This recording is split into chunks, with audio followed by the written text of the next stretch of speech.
Definition आपके साथ शुरू कर रहा हूं कि हम अकाउंटिंग कहते किसको हैं और हम पढ़ते क्यों हैं अकाउंटिंग।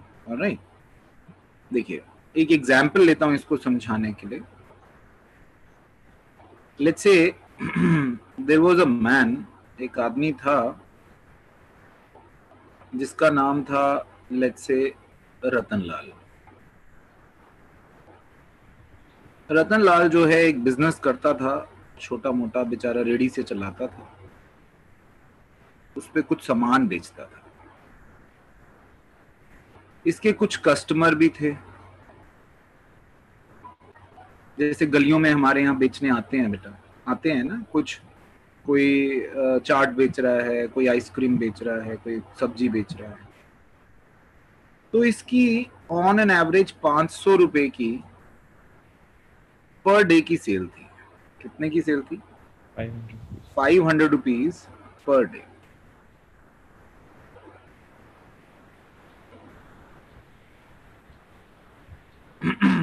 एनीवेज, अब 500 रुपीज पर डे के हिसाब से महीने के कितने बेच लेता था ये? 15,000 रुपए। मतलब not a very big amount, ठीक है, चल रहा था, काम चल रहा था। What he did is he opened a shop with time. उसका नाम रखा रतन ट्रेडर्स। इस शॉप पे अब ये थोड़ा सा बड़ा आदमी हो गया, इस आदमी ने स्टॉक भी ज्यादा कर लिया है,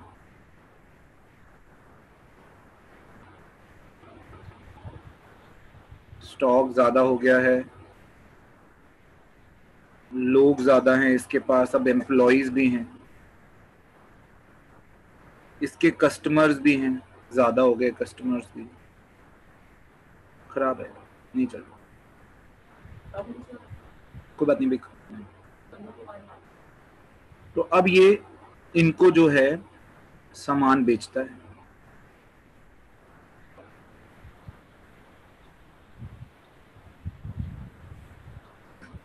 मान लीजिए इसको बेचा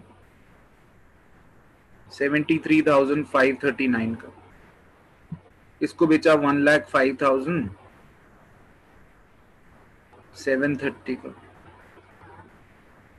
इसको बेचा 90,590 का, और कुछ लोगों से ये सामान खरीद भी रहा था।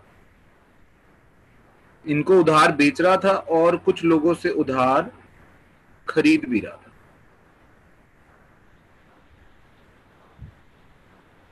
अब जिनसे उधार खरीद रहा था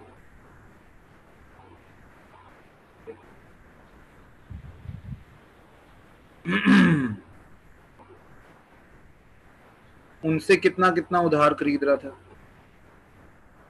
ये टोपी वाले जो लोग हैं इनसे उधार खरीद रहा था।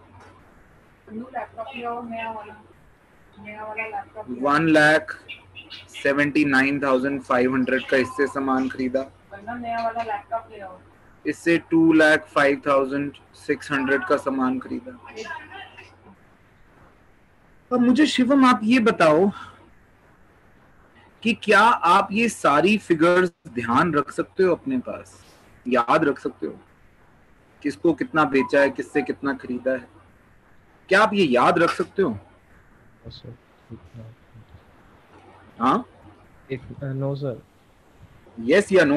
नो सर, नहीं। इतना बिग अमाउंट। क्या करोगे अगर आप याद नहीं रख सकते? तो क्या कर सकते फिर? रिकॉर्ड करेंगे। हाँ, रिकॉर्ड कर लेंगे सर, एक नोटबुक, इसको कहीं लिखेंगे, है ना? हाँ सर। इस लिखने को बेटा हम क्या कहते हैं? अकाउंटिंग। This is accounting. इस लिखने को हम क्या कहते हैं? अकाउंटिंग। बेसिकली मैं क्या समझाना चाह रहा हूं, हर सब्जेक्ट का ना बेटा कोई ऑब्जेक्टिव होता है। yes. जैसे हम इंग्लिश पढ़ते हैं तो क्यों पढ़ते हैं? क्योंकि हम कॉन्वर्सेशन करना चाहते हैं। yes, मैथ्स पढ़ते हैं तो क्यों पढ़ना चाहते हैं? ताकि हम कैलकुलेशन करना सीख लें। हम हिस्ट्री ज्योग्राफी पढ़ते हैं तो हम लोगों के बारे में, देश के बारे में, विदेश के बारे में जानना चाहते हैं। तो अकाउंट्स मैंने ये बताने की कोशिश करी कि अकाउंट्स पढ़ते क्यों हैं। हम जब भी बेटा पैसे का लेन देन करते हैं तो उसे we can not remember each and everything, उसे हमें कहीं लिखना पड़ता है। That is called as accounting, उसे हम अकाउंटिंग कहते हैं। अब मैं अकाउंटिंग की फॉर्मल डेफिनेशन ले रहा हूं आपके सामने।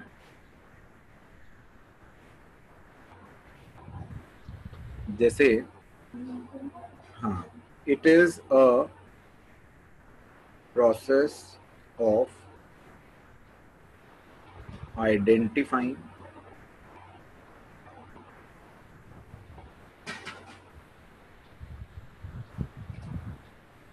measuring,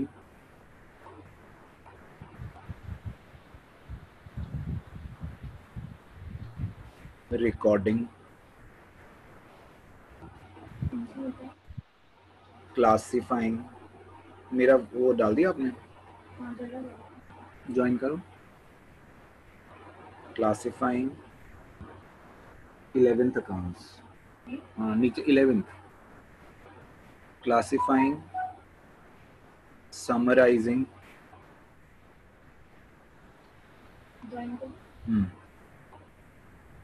and analyzing monetary transactions of a business।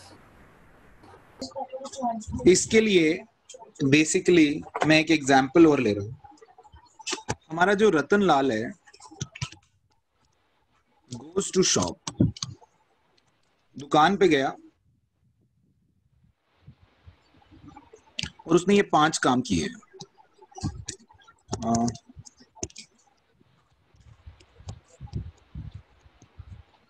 सबसे पहले जाकर कपड़ा उठाया, थोड़ी सफाई करी, फिर बेटा भगवान के आगे जाकर हाथ जोड़े, फिर कुछ सप्लायर आया तो कुछ परचेजिंग करी, माल परचेज करा, इलेक्ट्रिसिटी का बिल ड्यू था बेटा वो पे करा, और फिर कुछ माल बेचा।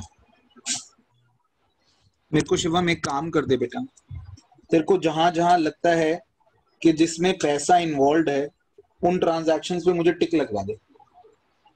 सर इलेक्ट्रिसिटी बिल पेमेंट में ओके, ट्रांजैक्शन और जिसमें भी तुझे लग रहा है पैसा आ रहा है या जा रहा है। परचेजिंग में जा रहा है और सेल में, इन दोनों में नहीं है। No sir. आपने क्या किया बेटा, मेरे समझाए बिना आपने आइडेंटिफाई कर ली कौन सी ट्रांजैक्शंस, मॉनेटरी ट्रांजैक्शंस। अकाउंट्स में केवल इन्हीं ट्रांजैक्शंस का काम है, बाकी ट्रांजैक्शंस का काम नहीं है सर। आइडेंटिफाई करके मैंने मेजर करना और रिकॉर्ड करना। मैंने खुद से मेजर कर लिया, लेट्स से 5000 की परचेज, 500 का इलेक्ट्रिसिटी बिल, 9000 की सेल, मैंने खुद ही मेजर करके रिकॉर्ड कर लिया। अभी ऐसी इमेजिनरी फिगर्स नहीं। अब इसके बाद क्लासिफाई करूंगा, अलग अलग करूंगा। ये दोनों बेटा खर्चे की हैं, अलग कर दी, और ये इनकम की हैं, अलग। अब समरी बनाऊंगा कि साहब 9 में से 4500 गए तो 3500 रुपए मेरे को क्या हो रहा है पूरे दिन का प्रॉफिट। ये समरी हो गई। अब एनालिसिस करूंगा कि क्या ये प्रॉफिट ठीक है, इज इट करेक्ट और नॉट। एनालिसिस मतलब जितना मैंने मेहनत करी है या जितना मैंने पैसा लगाया हुआ है बिजनेस में, उस हिसाब से ये प्रॉफिट ठीक है। This is called as accounting. ये फॉर्मल डेफिनेशन है अकाउंटिंग की। अब मैं कर रहा हूं कुछ बेसिक टर्म्स। शिवम क्रिकेट खेलते हो आप? Yes sir. कितने साल से? सर 5 ईयर से। 5 साल हो गए। हाँ। काफी टर्म्स क्लियर होंगे आपको, है ना? Wide ball, no ball, yes sir. Gully, clear है क्योंकि आप 5 साल से खेल रहे हो। जो अब अगर आप अकाउंट्स पहली बार कर रहे हो तो बहुत सारी ऐसी टर्म्स हैं जो आपको पता होनी चाहिए। Okay.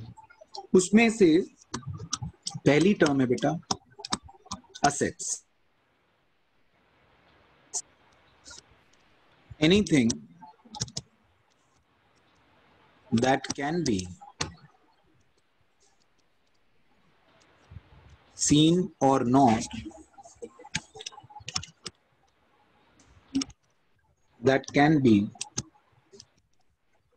touched or not, but can fetch some money value in future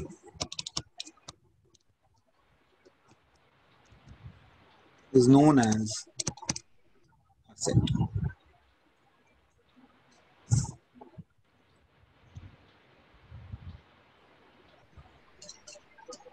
लिखा? Yes, sir. बेटा नॉर्मल लाइफ में जिसको हम प्रॉपर्टी का नाम देते हैं ना, Yes, sir. उसको हम अकाउंट्स में एसेट्स बोलते हैं. Okay. जैसे आपका घर, गाड़ी, लैपटॉप, जमीन, जायदाद, इनको हम एसेट्स बोलते हैं. कोई भी ऐसी चीज जिसको आप देख सकते हो या नहीं, छू सकते हो या नहीं, लेकिन बेचोगे तो कुछ पैसा मिलेगा आपको, इज नोन एज एसेट. मतलब आप ओन करते हो उस चीज को, दैट्स कॉल्ड एसेट. Sir. ठीक है. अभी मैं ये समझाऊंगा ये कौन से होते हैं जिनको देख नहीं सकते, छू नहीं सकते, मैं एक एक करके उस पे आऊंगा, वो फिर भी एसेट होते हैं. इसके काइंड्स हैं बेटा एसेट्स के. पहला लिखो fixed asset. An asset which can't be converted into cash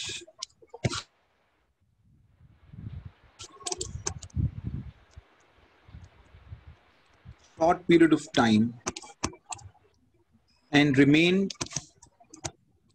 fixed for a longer period. For example, land, building, furniture, etc.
Done, sir. देख बेटा, फिक्स्ड एसेट कौन सा होता है?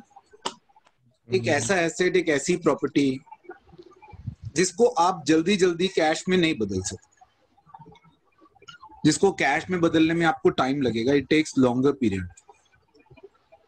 मैं ये कह सकता हूं विद इन 1 ईयर उसको कैश में कन्वर्ट करना थोड़ा मुश्किल है. जो लंबे समय तक एक जैसे रहते हैं, जैसे हमारा घर है, हमारी गाड़ी है, हमारे घर का फर्नीचर है. Yes. आप अपने ही घर का फर्नीचर देख लो बेटा, कितने साल से सेम ही होगा. Yes, sir. घर कितने साल से सेम ही है, Yes, sir. लेकिन जेब में कैश रोज चेंज होती है. Yes, sir. सुबह कुछ, शाम को कुछ. बैंक का बैलेंस सुबह कुछ, शाम को कुछ. तो उस तरह के एसेट्स को हम, इस तरह के एसेट्स जो हैं ये Current. ये हमारे करंट एसेट्स हैं, जो या तो खुद कैश हैं या जल्दी जल्दी कैश में बदले जा सकते हैं. Are known as current assets, और जिन एसेट्स को हम जल्दी से कैश में नहीं बदल सकते are known as fixed assets. समझ में आ रहा है? Yes sir. थर्ड काइंड बेटा intangible asset, an asset that can't be seen or touched but can fetch some money value in future is known as intangible asset. For example, goodwill, patents, trademarks,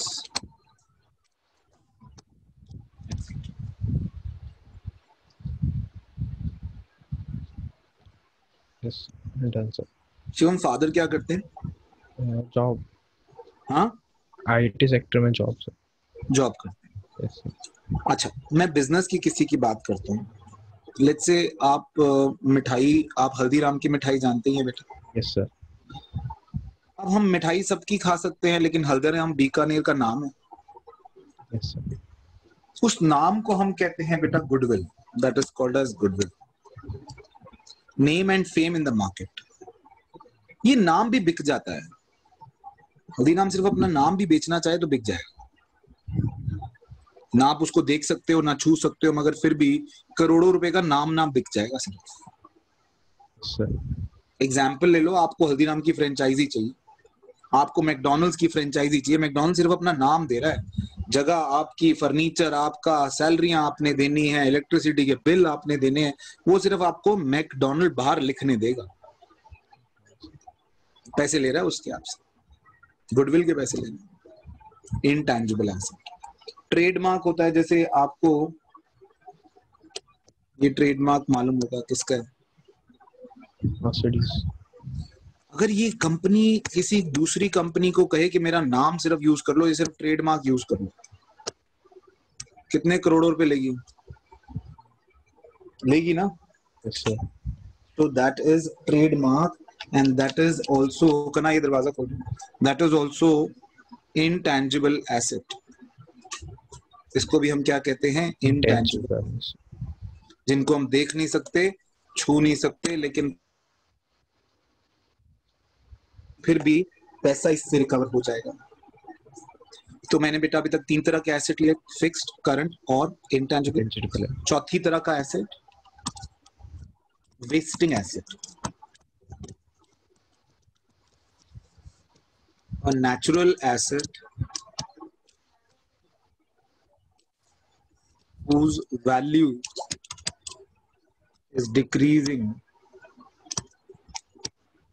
day by day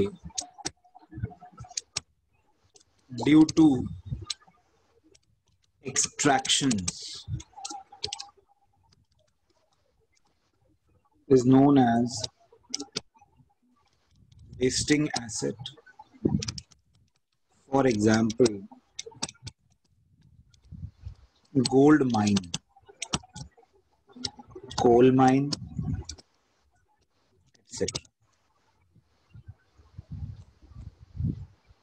sir एक natural asset है बेटा, लेकिन जिसकी आप value लगातार निकालते जा रहे हो, उसमें से सामान ही निकालते जा रहे हो, तो धीरे धीरे वो खाली हो जाएगा ना। गोल्ड माइन में गोल्ड और पैदा तो होगा नहीं सर। है ना, वो तो जितना गोल्ड है बस है, उसमें से वो निकाल लोगे तो धीरे धीरे उसकी वैल्यू जो है खत्म हो जाएगी।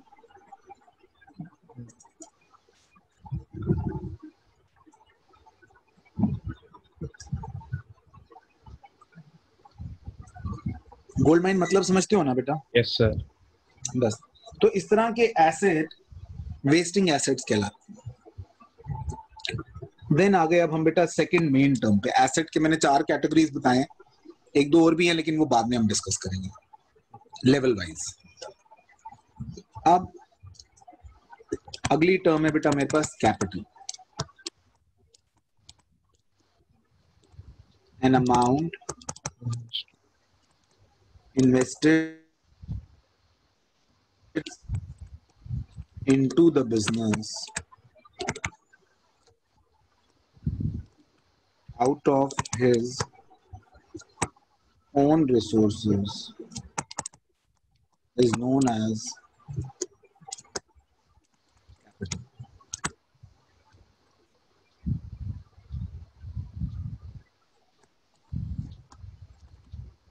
Liability. An amount borrowed from outside and invested into business. This has to be repaid in future. It has two main kinds.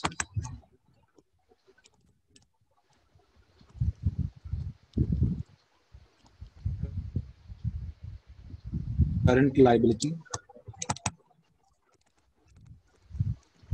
payable within 12 months. Non-current liability, payable after 12 months.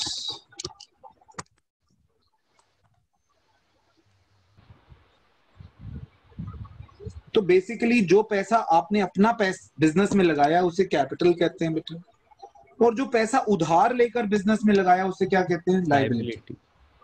अभी liability दो तरह की होती है, एक current liability और एक non current liability. Current liability जो 12 महीने के अंदर आपको पैसा वापस करना है, जैसे आपने दोस्त से लिया और उसको कहा यार 2 दिन में दे दे, दैट इज करंट लायबिलिटी। और जो आप 12 महीने के बाद दोगे that is non current liability. तो अभी तक बेटा हमने 3 मेन टर्म्स करी, एक एसेट, एक कैपिटल और एक लायबिलिटी। चौथा करिए बेटा, goods, anything which our business deals, that is it purchases and sells. For example, shoes for Nike, cars for Mercedes, ये हमारे गुड्स हैं। जिस आदमी को हमने गुड्स जो बिजनेस हम करते हैं उसको हम गुड्स कहते हैं बेटा। जैसे फॉर एग्जांपल नाइकी क्या बेचता है? शूज बेचता है, तो शूज उसके गुड्स है। मर्सिडीज कार्स बेचती है तो उसके गुड्स है, ठीक है।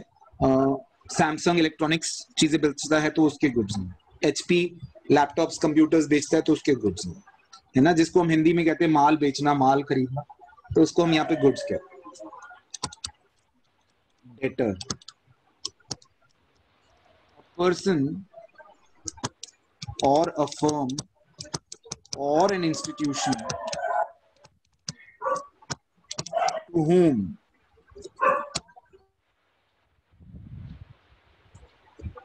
goods are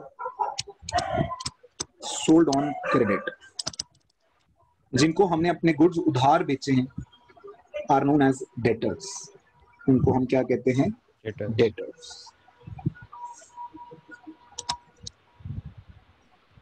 इसमें और लिख लो, they will repay the business in future. Creditor, a person, firm or institution from whom goods are purchased on credit and to whom business will repay in future.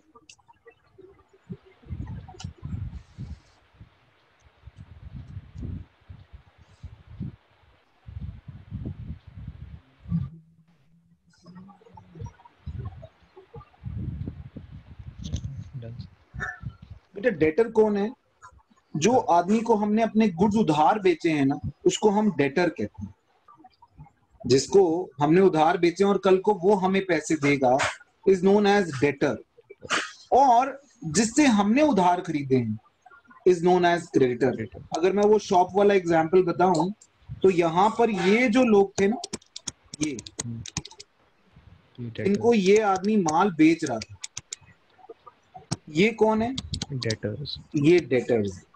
और यहाँ पर वो जो नीले रंग के मैंने लोग यहाँ पे बनाए थे टोपी वाले, जो इसको माल बेच रहे थे, क्रेडिटर्स। ये हमारे क्रेडिटर्स है ना? Yes sir. और जो इसके पास माल था वो क्या है? स्टॉक या फिर गुड्स। ठीक है। और ये हमारा करंट एसेट है जो रोज रोज चेंज होगा।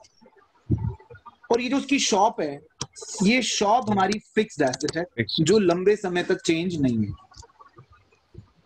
ठीक है। इस आदमी को हम बोलेंगे प्रोपराइटर, ओनर। राइट। ठीक है। These are customer as well as debtors. जिनको उधार माल बेचा है विल बिकम डेटर, जिनसे उधार खरीदा है will become creditor. Is that okay? Yes sir. Clear हो रही है थोड़ी थोड़ी बात? Yes sir. थोड़ी थोड़ी भी होना शिवम, मेरा ये मानना है, अगर मैं जितना मेरा एक्सपीरियंस है 20% भी अगर बच्चों को क्लियर हो जाए, he is doing very well. Okay sir. क्योंकि नया सब्जेक्ट है, मैं आपको पहले से ही बता रहा हूँ बेटा। जब हमने शुरू में इंग्लिश पढ़े थे, टेंसेस सेंटेंसेस पढ़े थे, परेशानी आई थी ना? Yes sir. तो वो वही वाली बात है यहाँ पर अभी। ठीक है। अगली टर्म लिखो बेटा, outstanding expense.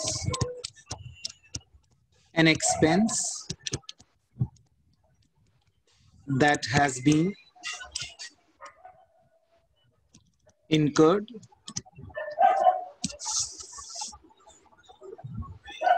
and has become due but not yet paid.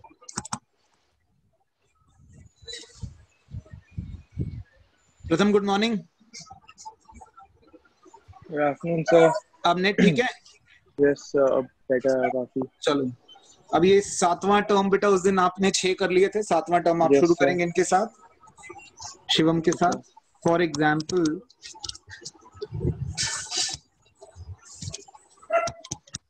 Salary paid for 11 months to a worker the 12th month salary is outstanding salary.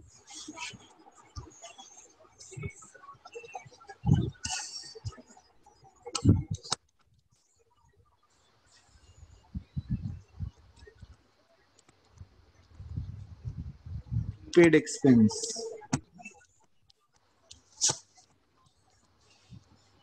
An expense which has not yet been incurred but paid in advance is known as prepaid expense. For example, salary for 13 months is paid to a worker in a year. The 13th month salary is prepaid salary. Outstanding expense किसको कहते हैं? एक खर्चा जो हो चुका है, has been incurred, due हो चुका है मगर पे नहीं किया अभी तक, नॉट पेड। जैसे फॉर एग्जांपल इलेक्ट्रिसिटी के बिल की डेट थी 7 तारीख, आज हो गई 24, हमने अभी तक नहीं दिया। That electricity bill is outstanding electricity expense for us, an expense which has become due but not yet paid. Prepaid expense, जो खर्चा ड्यू हुआ ही नहीं, which has not yet been incurred, अभी हुआ नहीं है लेकिन हमने एडवांस में पे कर दिया है, is known as prepaid expense. जैसे हमने किसी वर्कर को अपने 13 महीने की सैलरी दे दी, एक साल में कितने महीने की देनी थी बेटा? 12 महीने की। वो कहता बाबूजी मैं गांव जा रहा हूं, जरा 1 महीने की एडवांस दे दो। So that is a prepaid. जैसे हम अपना फोन जो है रिचार्ज करा लेते हैं, यूज बाद में करते हैं, पहले ही पैसे दे दो। So that is prepaid expense. Outstanding expense कौन सा? जो खर्चा ड्यू हो गया लेकिन अभी तक हमने दिया नहीं है। हम खर्चा कर चुके हैं, हम उसका जितना कंजम्पशन हमने उसका करना था कर चुके हैं, लेकिन पैसे नहीं दिया हमने। जैसे एक वर्कर से 12 महीने काम कराए, बेचारे को 11 महीने की तनख्वाह दी है, 12वें की अभी देनी है। That is what? आउटस्टैंडिंग। और एक वर्कर से 12 महीने काम कराया और 1 महीने की एडवांस दे बैठे हैं उसको, so that is prepaid. Is that okay? अच्छा, मैं आपसे पूछूं कि इन दोनों में से एसेट कौन सा और लायबिलिटी कौन सा, तो आप बताओगे?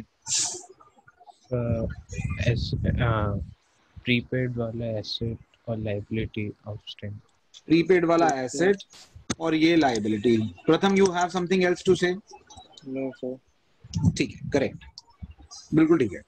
अगला लिखो बेटा।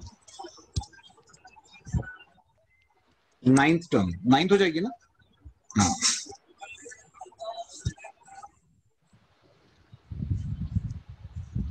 accrued income.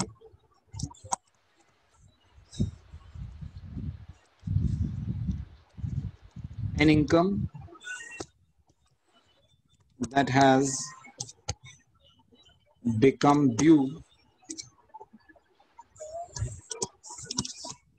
but not yet received. For example, a tenant has stayed for 12 months in our house and has paid rent for 11 months only. 12th month rent is accrued rent. Unearned income. An income which has not yet become due but received in advance is known as unearned income. For example, tenant pays us 1 month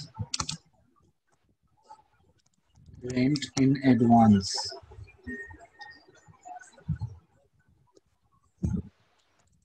That is unearned. Accrued income का मतलब है कि income जो due हो चुकी है, become due, receive नहीं हुई अभी तक। जैसे हमने अपना मकान किराए पे दे दिया किसी को, अब वो टेनेंट रह तो रह 12 महीने से, दिया उसने 11 महीने का किराया है, तो 12वें महीने का जो किराया है वो हमारे लिए अक्रूड रेंट है, जो आना है अभी तक आया नहीं। और अनअर्न्ड इनकम, एक इनकम जो हमने अभी कमाई नहीं लेकिन एडवांस में किसी से ले लिया, और वही किराएदार 1 महीने का एडवांस किराया दे जाए अगले साल का, दैट इज अनअर्न्ड। बेटा ये चारों टर्म्स ना एक जैसी हैं। आउटस्टैंडिंग जो है, आउटस्टैंडिंग और अक्रूड दोनों एक जैसी हैं, मगर outstanding due but not paid, accrued due but not received. यानी जब खर्चा होगा तो वर्ड यूज करोगे आउटस्टैंडिंग, और इनकम होगी तो वर्ड यूज करोगे अक्रूड। प्रीपेड और अनअर्न्ड ये दोनों सेम है, मगर प्रीपेड समय से पहले दिया है, अनअर्न्ड समय से पहले लिया है। तो जब खर्चा होगा तो प्रीपेड वर्ड यूज करोगे, इनकम होगी तो अनअर्न्ड यूज करोगे। ठीक है, चारों एक जैसी टर्म्स है तो कंफ्यूज नहीं होना। ओके, नेक्स्ट इज, हमने कर ली बेटा कितने टर्म्स, 10 टर्म्स। 11वीं टर्म लिखिए, depreciation. It is the reduction in value of fixed asset due to normal wear and tear or pass of time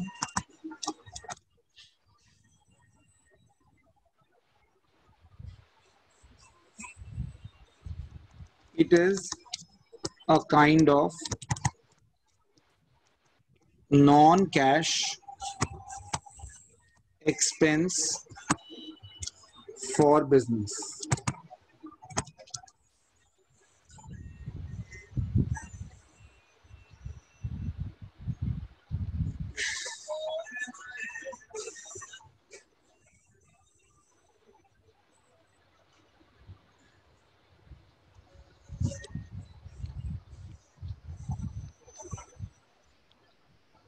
इसका उल्टा भी लिख लो बेटा, साथ साथ समझते हैं। Appreciation,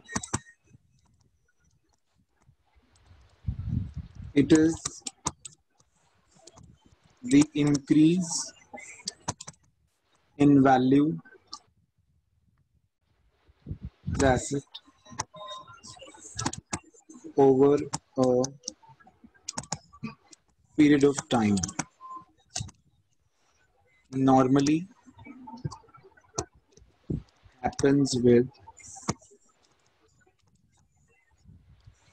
land or building. बेटा डेप्रीसिएशन किसको कहते हैं? हमारे प्रथम ने बेटा ये पढ़ लिख के बड़ा आदमी बना, तो प्रथम ने ये खरीदी बेटा।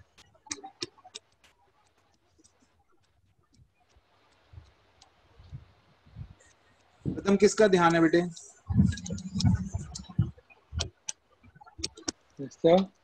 कौन सी वाली का ध्यान है बेटा? गाड़ी गाड़ी गाड़ी साहब, कोई भी BMW। Very good. कौन सी सीरीज? साहब कोई भी सीरीज जो अच्छी है। 3 सीरीज से शुरू कर लेते हैं। Okay sir. तो शिवम सॉरी प्रथम ने ये 35 लाख की एक गाड़ी खरीदी। ठीक है, इमेजिन कर लेते हैं कि आ गई 35। I don't know what is the actual cost. अब 35 की ये गाड़ी ली, क्या ये हमेशा 35 की रहेगी? The value will keep on decreasing. आप यूज करो तो उसके इंजन, बॉडी, सीट्स, टायर ये सब घिसेंगे। यूज नहीं करो तो पास ऑफ टाइम से भी वैल्यू घट जाती। गाड़ी खड़े खड़े भी तो पुरानी हो रही है, उसका मॉडल तो पुराना हो रहा है। तो ये जो गाड़ी की वैल्यू घट रही है, this is known as depreciation. This is known as depreciation, the reduction in value of asset due to normal wear and tear. Normal wear and tear नहीं है तो pass of time ही है, तो उसे हम क्या कहते हैं? depreciation. अब मान लीजिए दूसरी तरफ शिवम ने एक बिल्डिंग ली है।